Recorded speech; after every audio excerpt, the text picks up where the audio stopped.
La grande idée de cette conférence va être de tenter de vous montrer les possibilités offertes par Pompéi pour comprendre l'économie antique d'une ville.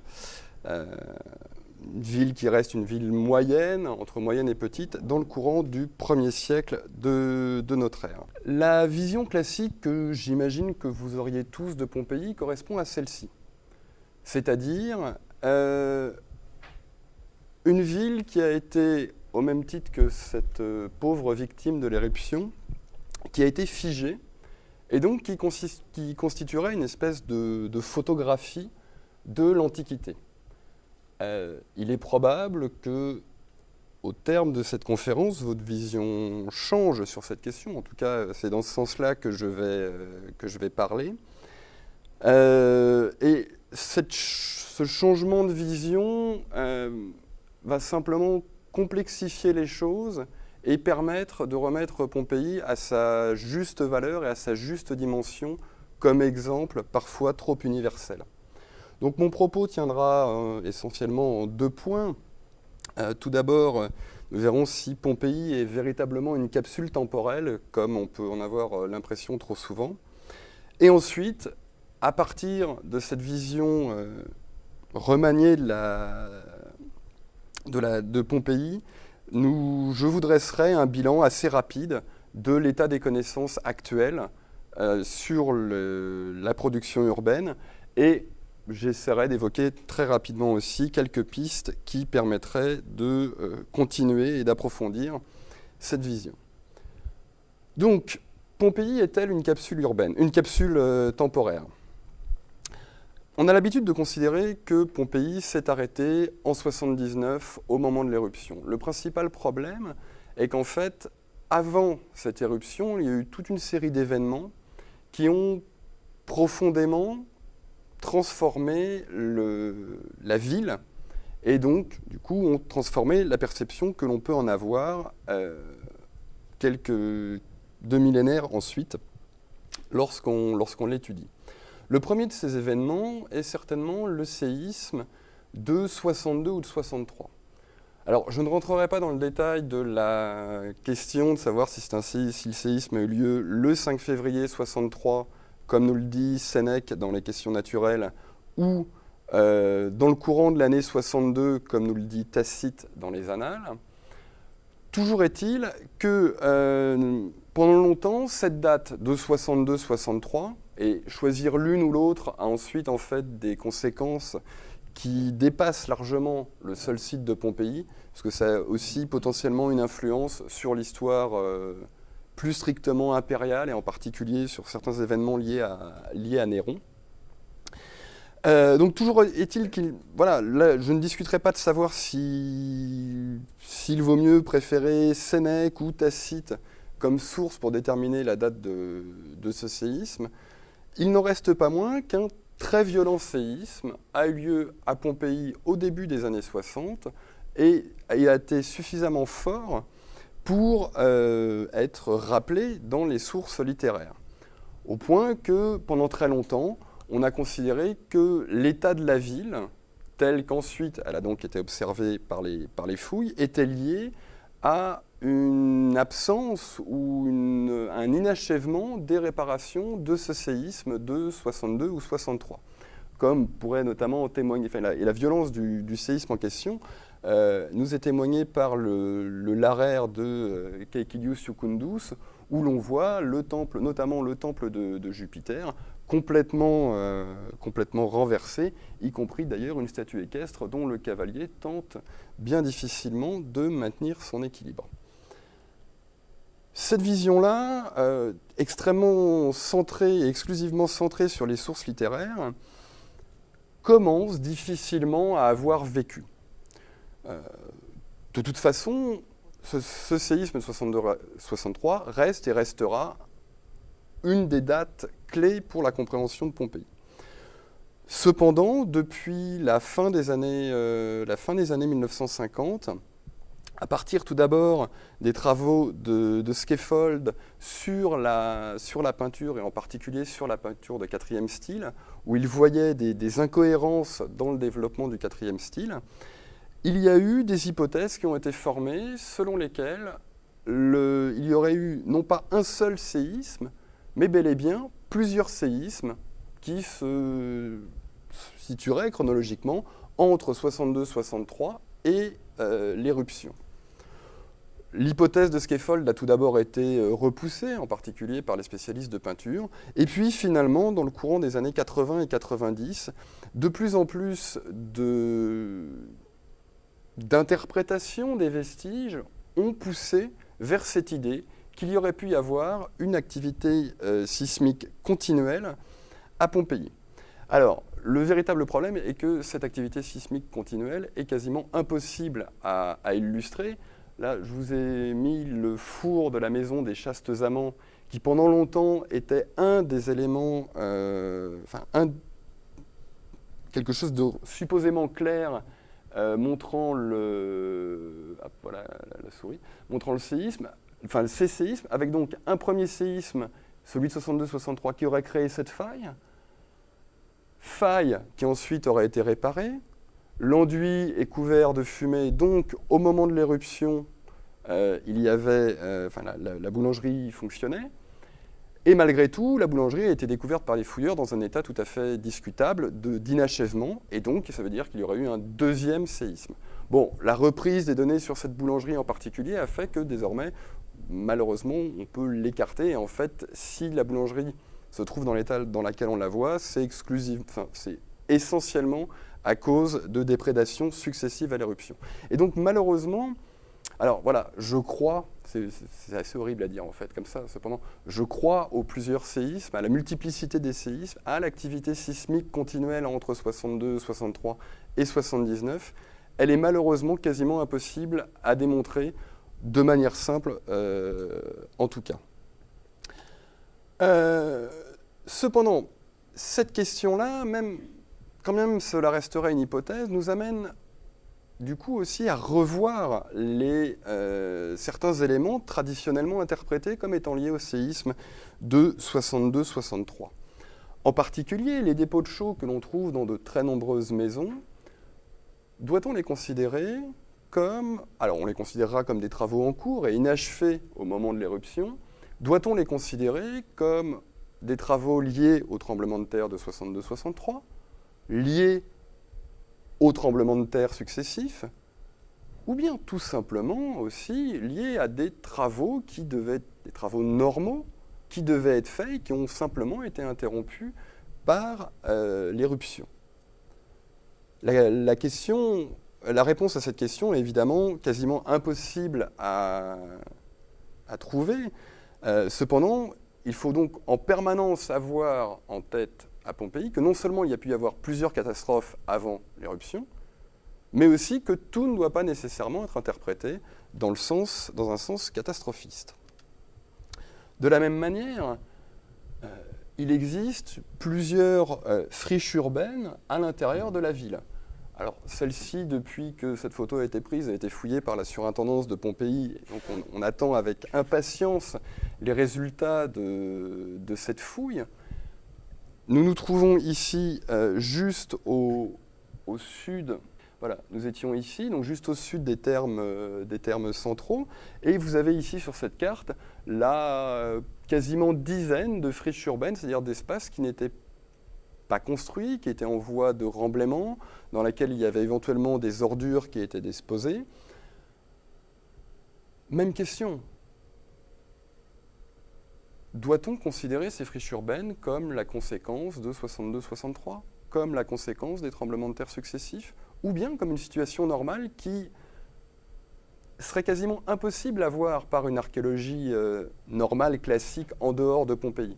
C'est-à-dire qu'on verrait simplement peut-être une phase d'abandon pour ces parcelles. Donc, il faut bien voir que si on a toujours l'impression que Pompéi a été congelée d'un coup, figée par l'éruption, en fait, il y avait toute une série de mouvements qui peuvent participer de la vie urbaine normale et qu'on a beaucoup de mal à interpréter. Alors, je ne m'attarderai pas non plus sur cette question. Nous ne savons actuellement pas quelle est la date réelle de l'éruption du Vésuve. la datation classique par Pline au 24 août a été contestée par la découverte non pas de celui-ci, mais d'un denier d'argent probablement du même type qui aurait été frappé après le 6 et le 7 septembre de l'année 79, et qui a donc été découvert dans la ville que des fuyards tentaient d'emmener avec eux. Donc cela décalerait la date de l'éruption à l'automne, ce qui pourrait également correspondre avec une partie de la tradition manuscrite. Cependant, entre-temps, la pièce a de nouveau été regardée par un numismate qui renvoie en arrière et donc qui permet peut-être en tout cas de ne pas utiliser cette pièce comme l'argument ultime pour dire que l'éruption a lieu à l'automne, sachant qu'il y a eu tout de même toute une série d'arguments archéologiques, notamment l'utilisation des braseros et une analyse également des macro-restes végétaux qui pousseraient plus tout de même vers une éruption automnale qu'à la toute fin de l'été. Mais donc, nous ne savons absolument pas de manière certaine et définitive à quelle date a eu lieu l'éruption. En revanche, après l'éruption, Suétone nous dit, dans la vie de Titus, que l'empereur a envoyé des curatores choisis parmi les consulaires qui avaient donc pour mission de tenter de faire un état des lieux des biens ensevelis par le Vésuve, de déterminer à qui appartenaient ces biens, ces terres notamment, et de tenter ensuite, à partir de là, de les rendre à leurs éventuels héritiers, et voilà, le texte s'arrête là. Malheureusement, nous n'avons que ce texte pour comprendre l'action impériale immédiatement au sortir de l'éruption. Et il n'est pas impossible que l'état dans lequel on voit actuellement le forum, alors quand bien même depuis les colonnes ont été remontées pour des questions de présentation touristique pour l'essentiel, malgré tout, une grande partie du pavement du forum a disparu. Et donc, il est hautement probable que ces disparitions soient liées à l'action impériale. Et là, je renverrai aux travaux en cours de publication de Sandra Zanel, qui montrent bien comment elle a réussi, à travers l'étude des archives, à proposer plusieurs hypothèses d'évacuation, en fait, du marbre et du métal aussi, qui aurait été récupéré en particulier sur la place publique, vers l'extérieur de la ville. Donc on aurait une remarquable intervention impériale qui aurait au moins touché le centre monumental. Et à côté de ça, d'autres interventions ont pu avoir lieu par la suite, faites par des privés à des dates qui sont malheureusement souvent quasiment impossibles à déterminer. Cette date, c'est l'exemple que vous avez sous les yeux, a été fouillé cet été, toujours dans le cadre des travaux de Sandra Zanel, dirigés par Sandra Zanel à Portercolano. Et vous avez donc sur la gauche la situation telle qu'on a pu l'observer. Alors au départ, on était très contents, il y avait beaucoup de matériel éruptif, on se disait chic. Nos prédécesseurs en fouille n'ont pas fini d'enlever le matériel éruptif, et donc on espérait en fait inconsciemment retrouver une photo de Pompéi dans cette arrière-boutique. Et en fait non, car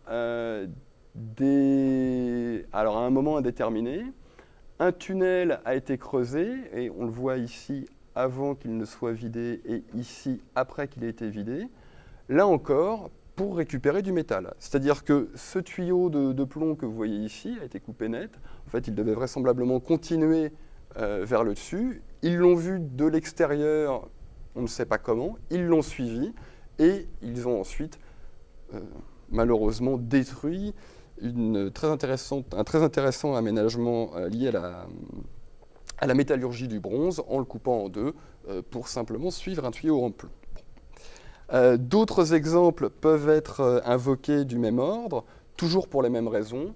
On voit ici, ah oui tiens, c'est resté en anglais ça. On voit ici deux chauffe-eau enfin un chauffe-eau dans une boulangerie, qui est un des rares rescapés de ces chauffe-eau. Théoriquement, on aurait dû en retrouver entre 25 et 30. Seuls 2 ont réchappé à la récupération après l'éruption, parce que finalement, c'était relativement simple. Les fours de boulanger dépassaient vraisemblablement au-dessus du matériel éruptif. Il suffisait donc de savoir qu'il y avait potentiellement du métal en dessous. On descendait dans la cheminée, on récupérait le métal, et c'était fini. Et de la même manière, le texte que je vous ai mis ici, qui est un extrait des journaux de fouilles lié à la fouille d'une boulangerie dans les années 1960, explique très clairement que une meule, donc quand même un bloc de basalte qui fait entre 100 et 150 kg, a été découvert à environ 2,50 m du sol. C'est-à-dire que là aussi, fort de la localisation possible de cette boulangerie, des explorateurs post-éruption sont venus là, ont commencé à tenter d'extraire la meule, et après on ne sait pas pourquoi ils ont arrêté après l'avoir pourtant soulevée de 2,50 m et l'ont abandonnée là.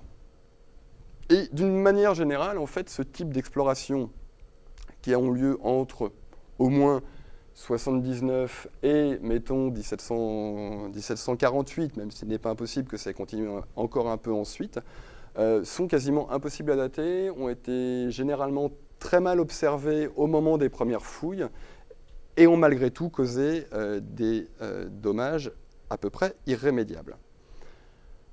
Autre type de perturbation, les fouilles. Je sais que ça peut être absurde de dire que les fouilles ont généré des perturbations, et pourtant, il se trouve que l'optique dans laquelle ont été faits les dégagements entre 1748 et 2016 a considérablement varié. Et dans un premier temps, le but était quasiment exclusivement d'enrichir les collections du roi de Naples en statues en bronze, en marbre et en peinture. Et du coup, les dégagements étaient extrêmement rapides, et malgré tous les essais d'analyse des archives de fouilles que l'on peut tenter, il est extrêmement difficile de réussir à retracer l'intégralité de ce qui a pu être observé. Alors, en plus, il y a une espèce d'amélioration progressive.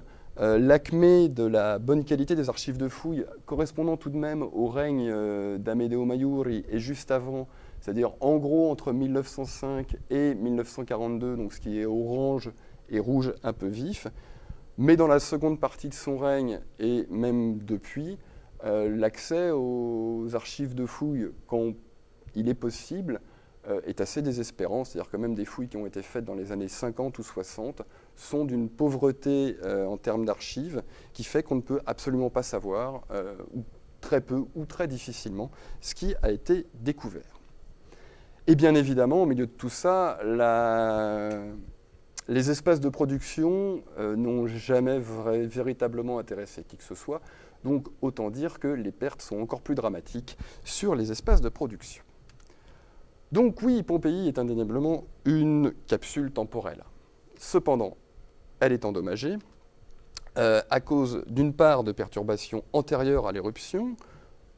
Tout d'abord, cette probable activité sismique continuelle, et puis ce processus de résilience, justement, tentant de lutter contre ces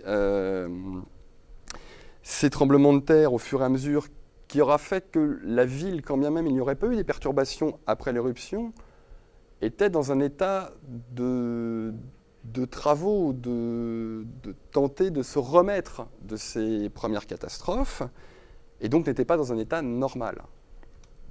Ensuite, bien évidemment, des perturbations postérieures à l'éruption, qui ont occasionné, d'une part, une destruction d'informations, en particulier quand il y a eu des explorations immédiatement successives et pendant plusieurs siècles sur le site, et également une perte d'informations qui, elle, est liée pour l'essentiel à l'activité archéologique.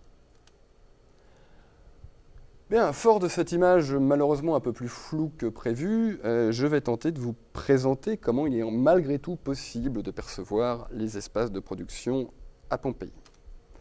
Dans le livre que faisait passer Christelle tout à l'heure, qui était ma thèse, j'avais proposé cette carte.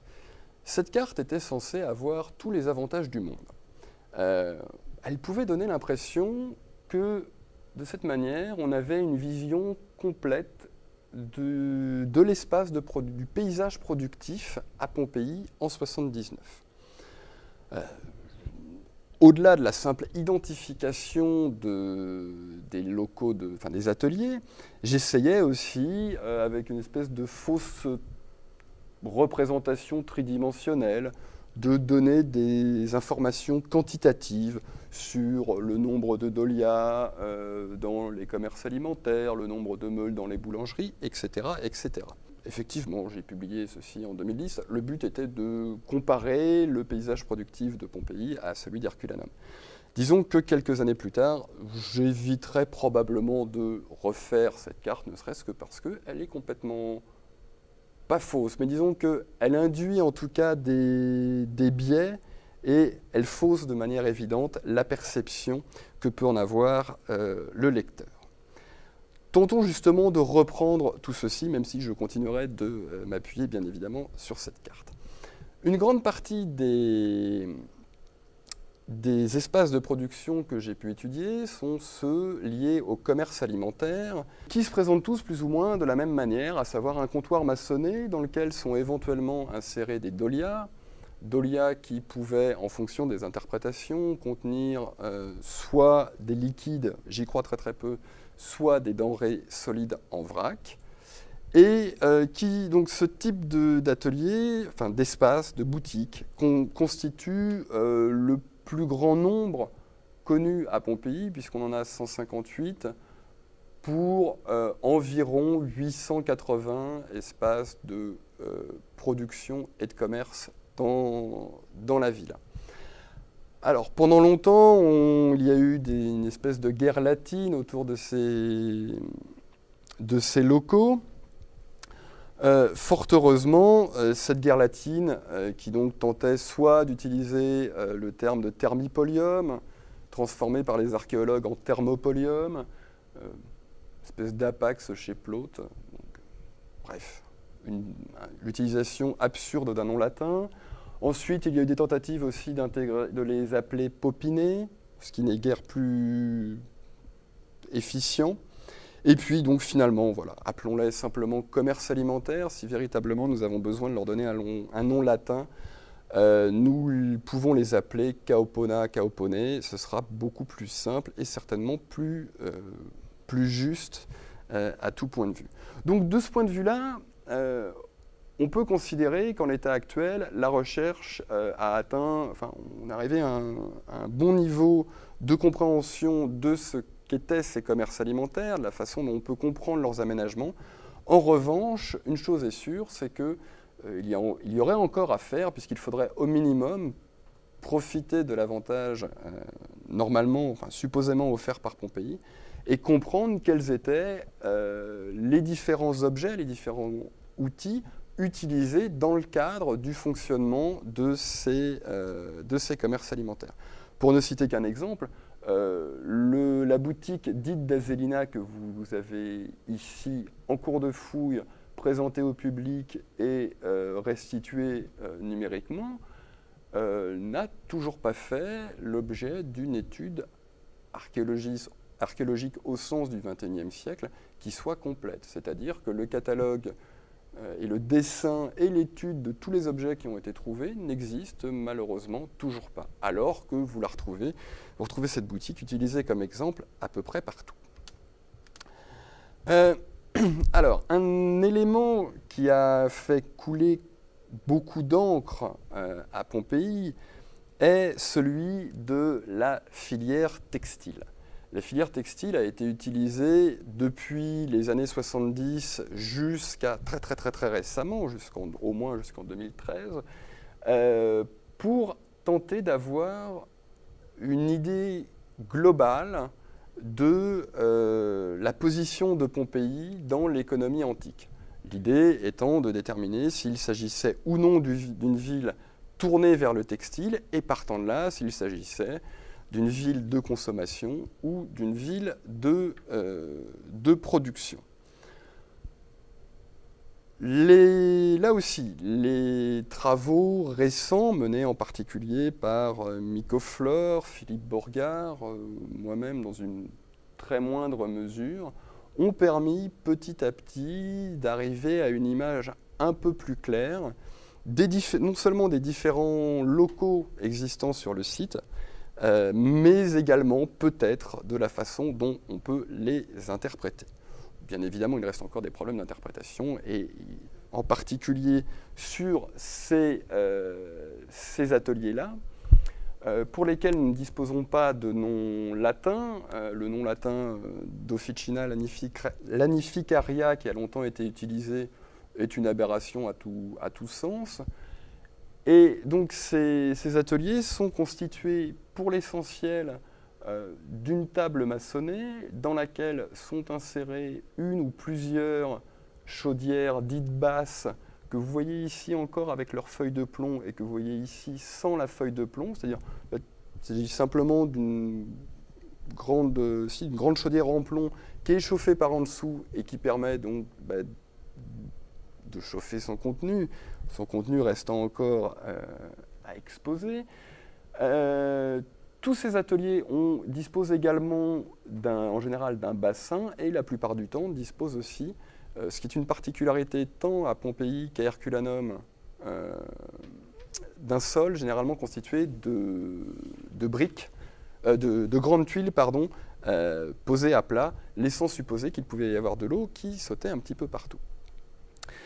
Miko Flor récemment a tenté de proposer que ces ateliers, que l'on retrouve au nombre de 24 selon mon propre décompte, une quinzaine selon le sien, que donc ces ateliers étaient liés à un travail en lien avec des animaux, en particulier avec des moutons, mais plutôt du côté de la viande que du côté de la laine. Alors bon, là, je renverrai au débat que nous avons créé l'un l'autre dans, je crois, le Journal of Roman Archaeology de 2013, où Miko Flor présente ses idées, je lui réponds. À mon sens, son interprétation ne tient pas. Il faut continuer d'avoir l'interprétation somme toute traditionnelle qui avait déjà elle-même déclenché une grande partie du débat sur la production textile, à savoir que ces ateliers permettaient tout simplement de nettoyer de la laine, et que donc en fait on a une des premières étapes de la production de textile dans la ville ici, c'est-à-dire que grâce à ces chaudières en fait on pouvait enlever le suin et donc avoir finalement une laine qui pouvait commencer à être travaillée. Et donc, on en est finalement là. Nous avons enterré l'âge de guerre avec Miko Flor. Chacun restant ferme sur ses positions. Maintenant, il faudrait au choix trouver un autre de ces ateliers et le fouiller convenablement, parce que malheureusement, la plupart d'entre eux ici ont été fouillés à des périodes extrêmement précoces dans l'histoire des fouilles, et donc il est particulièrement difficile de savoir ce qui a été découvert dedans. Ou bien tout simplement peut-être passer à autre chose. Il y a suffisamment eu d'écrits sur ces ateliers pour ne pas en rajouter. Des travaux qui ont extrêmement récents, qui pour le coup peuvent être considérés comme aboutis, sont ceux qui ont été menés par Philippe Borgard sur les teintureries. Et donc, il a repris l'intégralité du dossier, et donc les 8 teintureries connues à Pompéi, qui se reconnaissent toutes par l'existence de plusieurs chaudières qui sont dites par Philippe Borgard chaudières hautes, aussi qu'elles sont effectivement plus hautes que celles que nous avons vues précédemment, et surtout elles ne sont pas prises dans une table maçonnée. Elles sont toutes séparées, mais il y en a toujours une qui se distingue des autres, soit par son volume, c'est celle que l'on voit ici, donc vous avez le plan là, soit par son volume, soit par son éloignement des autres. Elle est en généralement isolée.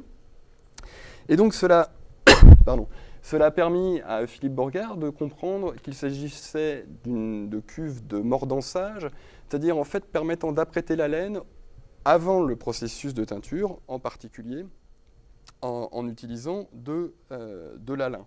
Et il a notamment pu bénéficier, il a mis en place tout un programme d'expérimentation. Vous voyez ici une cuve de mordançage en cours de fonctionnement à Pompéi même, tandis que nous avons ici le résultat de cette teinture qui a été effectuée à Riez. Et donc là, ici, de la teinture faite sur fil. Et donc, les travaux de Philippe Borgard ont permis de mettre en avant deux types de teintureries. D'une part, des teintureries dites de grand teint, qui permettaient donc en fait de faire la première teinture soit sur étoffe, soit sur laine, et seulement deux teintureries de petit teint qui, elles, étaient la reprise tout simplement de la teinture une fois que celle-ci était un petit peu passée. Dernier élément de la chaîne opératoire textile qui a bénéficié considérablement des travaux de Micoflore, qui a consacré sa thèse qui est sortie en 2013, les fouleries, où donc vous avez ici très rapidement et sans entrer dans le détail la chaîne opératoire des fouleries, avec donc tout d'abord le piétinement du linge, alors vraisemblablement en utilisant des substances alcalines telles que d'une part de l'argile, d'autre part de l'urine, donc représenté ici sur un pilier peint, et ici on voit les stalles telles qu'elles étaient à Pompéi. Les fouleries sont généralement très grandes consommatrices d'eau, et on a ici le bassin permettant, en fait, l'échelonnement de bassin permettant d'aboutir à un rinçage, de faciliter le rinçage de l'étoffe après qu'elle ait été nettoyée.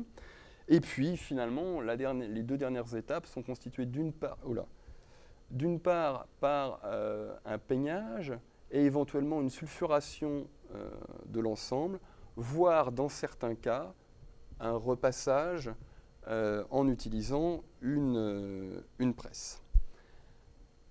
À travers ces études, Micoflore a mis en évidence deux grands groupes liés, alors groupes constitués en fonction de l'investissement nécessaire pour mettre en place ces ateliers. Donc en fait, ça correspond peu ou prou, mais pas seulement, à la surface exploitée, mais aussi justement à la construction d'aménagements nécessitant notamment ou non de grands apports en eau. Et donc Micoflore a déterminé pour l'essentiel deux groupes. Alors après, je m'éloigne un petit peu de ces interprétations. Donc un groupe de toutes petites fouleries, qui seraient dans le fond simplement des fouleries utilisées dans la vie quotidienne pour nettoyer le linge, et qui sont les plus nombreuses. Elles sont au nombre de 7. Alors je ne sais pas si on les voit bien, mais ce sont les plus petites là, là comme ça, qui sont réparties un petit peu à travers toute la ville. Et de l'autre, 4 fouleries qui représentent des investissements beaucoup plus conséquents. Et alors c'est là aussi où l'interprétation générale de ces grandes fouleries nous renvoie à l'interprétation sur l'économie textile à Pompéi. Micoflore y voit à juste titre des fouleries simplement moyennes, en particulier en comparaison de très très grandes fouleries que l'on connaît à Rome et à Ostie. Cependant, il refuse de les voir, il y voit plus des grandes fouleries utilisées pour s'occuper du tissu de l'élite. J'aurais tendance à suivre les interprétations récemment proposées par Jean-Pierre Brun dans le cadre de son cours au Collège de France, où il dit également que ces teintureries étaient vraisemblablement plutôt destinées à l'achèvement de la production et permettraient donc tout de même de considérer qu'il y avait une forme de production textile à Pompéi. Si on regarde l'ensemble de ces aménagements, de ces ateliers, qui sont tous des ateliers avec des aménagements construits, on peut juste voir notamment qu'il y a une espèce de concentration plutôt dans la partie centrale de la ville. Et en première approche, on considérera que cette concentration est d'abord due à des impératifs de besoin en eau, puisque grosso modo, quand même, la majeure partie de l'eau arrivant depuis le château d'eau de Porta Vesuvio ici, passait plus facilement dans la partie centrale, dans le talweg central de la ville, que sur les côtés, en particulier vraisemblablement au moment de l'éruption. Il y aurait donc une production, à mon sens, il y aurait une production textile à Pompéi. Le problème qui reste encore insoluble, mais il sera insoluble de toute éternité, est de savoir où étaient les moutons. J'aime beaucoup cette image prise par Frédéric Povarel, photographe avec qui je travaille depuis 5 ou 6 ans et qui donc a fait cette photo en 1973. Quiconque s'est rendu à Pompéi récemment serait bien en mal de déterminer, d'imaginer simplement qu'il y ait des moutons autour. Là, en 1973, des moutons, effectivement, passaient sur le site. On ne sait ni d'où ils viennent, ni d'où ils venaient, ni où ils allaient, mais j'aime beaucoup cette image parce que, bon, au-delà de la provocation évidente qu'elle comporte, elle permet aussi de nous obliger à réfléchir en tentant de faire abstraction de la Pompéi telle qu'on la connaît. Oui, il y aurait vraisemblablement possibilité de mettre des moutons quelque part dans l'arrière-pays de Pompéi, éventuellement sur les monts Latari, on ne sait pas où. Cependant, à mon sens, il y a encore trop d'ateliers liés à la production textile pour qu'il n'y ait pas véritablement eu une production se déroulant en ville. Mais bon. Alors, je vais passer très rapidement sur celui-ci, ne serait-ce que pour vous encourager à venir vendredi, quand j'en parlerai en détail, sur les boulangeries. Les boulangeries, ça fait maintenant une dizaine d'années que je les étudie en long, en large et en travers. Et donc, il y a eu moyen maintenant de bien reprendre ce dossier et je vous en présenterai les premières conclusions vendredi dans le cadre du séminaire. Ce qu'il est important à mon sens tout de même de noter et qui rentre justement dans ces informations qu'on a pu dégager avec l'équipe qui a travaillé avec moi sur les boulangeries, c'est que l'image que j'avais présentée là encore en 2010 était celle-ci, donc une image avec 41 boulangeries, dont 33 commerciales, et puis des emplacements possibles de meules. Et donc là encore, je donnais l'impression qu'on pouvait comparer la puissance de production des boulangeries pompéiennes en comptant les meules. Et puis à force de reprendre le nettoyage de ces boulangeries, eh bien en fait, de nombreuses meules se sont avérées, ce sont toutes celles qui sont passées soit en noir, soit en rouge, soit extrêmement endommagées, quand certaines boulangeries n'étaient pas tout simplement en voie de démantèlement en 1979. Et donc, voilà, c'est merveilleux d'avoir quarantaine de boulangeries à étudier. Le problème, c'est qu'une grande partie d'entre elles n'étaient pas fonctionnelles au moment de l'éruption. Et donc, tout le discours qu'on doit avoir sur ces boulangeries, au-delà de la description minutieuse de chacune d'entre elles, doit également tenter de prendre en considération leur évolution et le fait que certaines étaient déjà détruites depuis un certain temps, d'autres en phase de destruction et que peut-être d'autres allaient de nouveau émerger. Et donc, tout discours sur la boulangerie à Pompéi qui tenterait de prendre les 33 boulangeries commerciales en bloc serait nécessairement complètement faux. Il va falloir que j'accélère un petit peu. Un autre problème par rapport au paysage productif de Pompéi est que nous n'avons que très très peu d'éléments liés à la production métallurgique. Les ateliers métallurgiques sont particulièrement peu nombreux.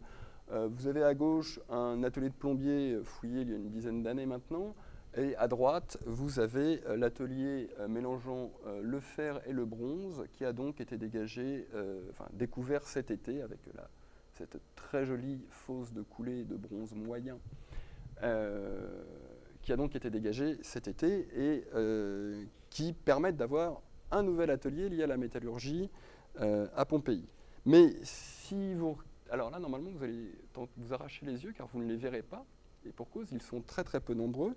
Du coup, passons directement à ceci. Ceci est une comparaison du paysage productif tel qu'il a pu être reconnu à gauche pour l'ensemble de la Suisse moderne actuelle. Pour le 1er siècle de notre ère, cependant, reconnu dans le cadre des travaux Crafts, enfin du projet Crafts, où donc on a en particulier pour la métallurgie du fer 68 ateliers pour l'ensemble de la Suisse qui ont été découverts, et 68 ateliers liés à la métallurgie du fer et 28 liés à la métallurgie des alliages cuivreux. À Pompéi, on a peut-être vaguement 5 ateliers liés à la métallurgie du fer et à peine 2 liés à la métallurgie des alliages cuivreux. Inversement, on a donc 35 boulangeries indiquées ici et aucune en Suisse. Ça veut dire que l'image de Pompéi, à cause à la fois de la façon dont les fouilles ont été faites et à cause également de la façon dont les études ont été faites suite à ces fouilles, se sont essentiellement concentrées sur les ateliers présentant des aménagements construits.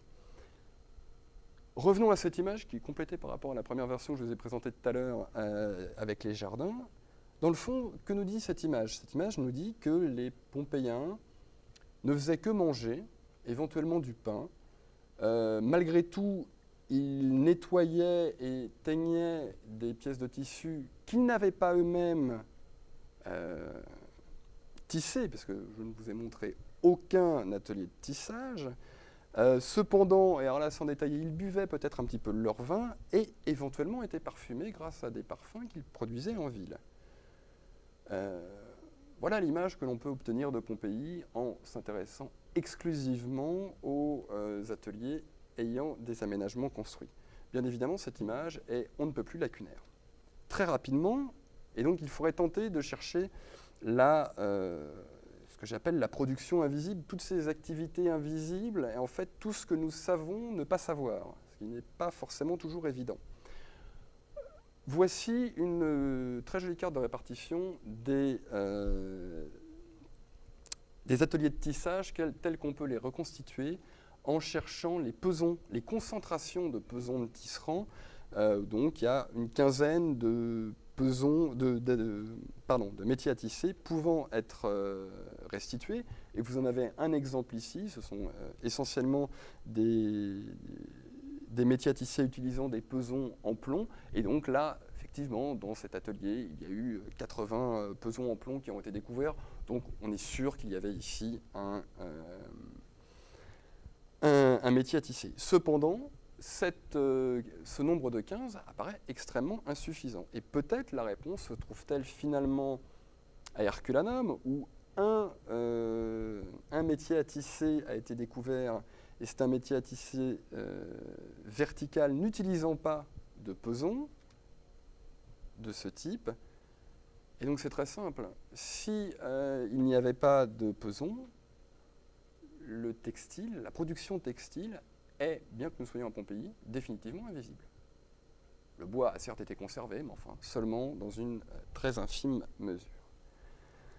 Et donc, et je vais là encore passer encore plus rapidement sur cet exemple, un autre exemple de production complètement invisible peut être restitué grâce à l'analyse de ces objets qui ont été découverts dans une maison qui a priori n'a rien d'un atelier, dans laquelle cependant on a découvert plusieurs groupes en fait d'outils regroupés dans 2 pièces et dans lesquels il y avait à chaque fois des boutoirs, Donc ces lames permettant de rectifier les sabots des chevaux, des forces, mais des forces de bonne dimension permettant vraisemblablement de découper du cuir, et des scalpels vraisemblablement destinés à la même opération.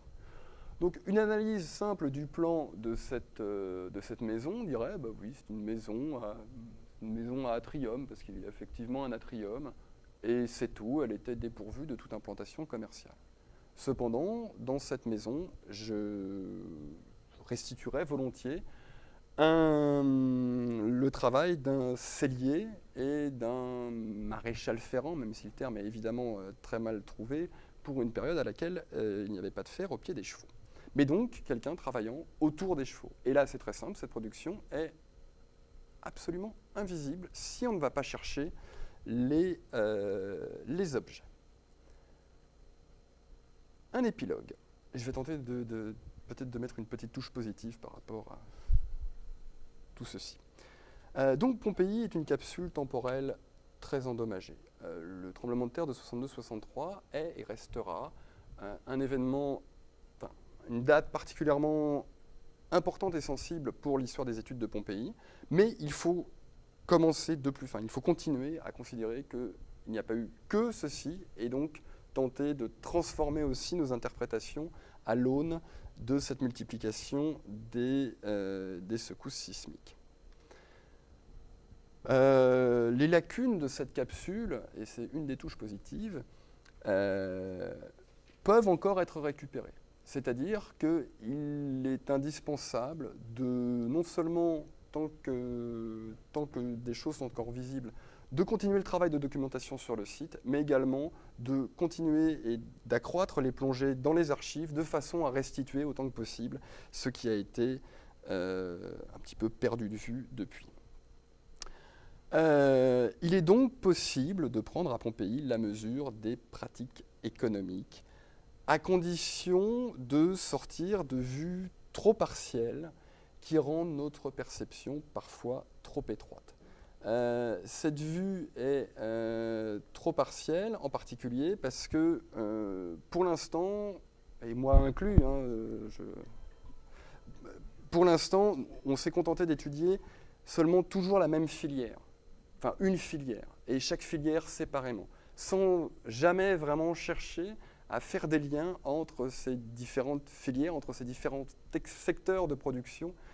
Et je suis pourtant convaincu que c'est par l'analyse de ces liens et la restitution de ces liens qu'il sera peut-être finalement possible un jour d'avoir une vision qui ne soit pas complètement tronquée de l'économie productive à Pompéi. Et je vous remercie.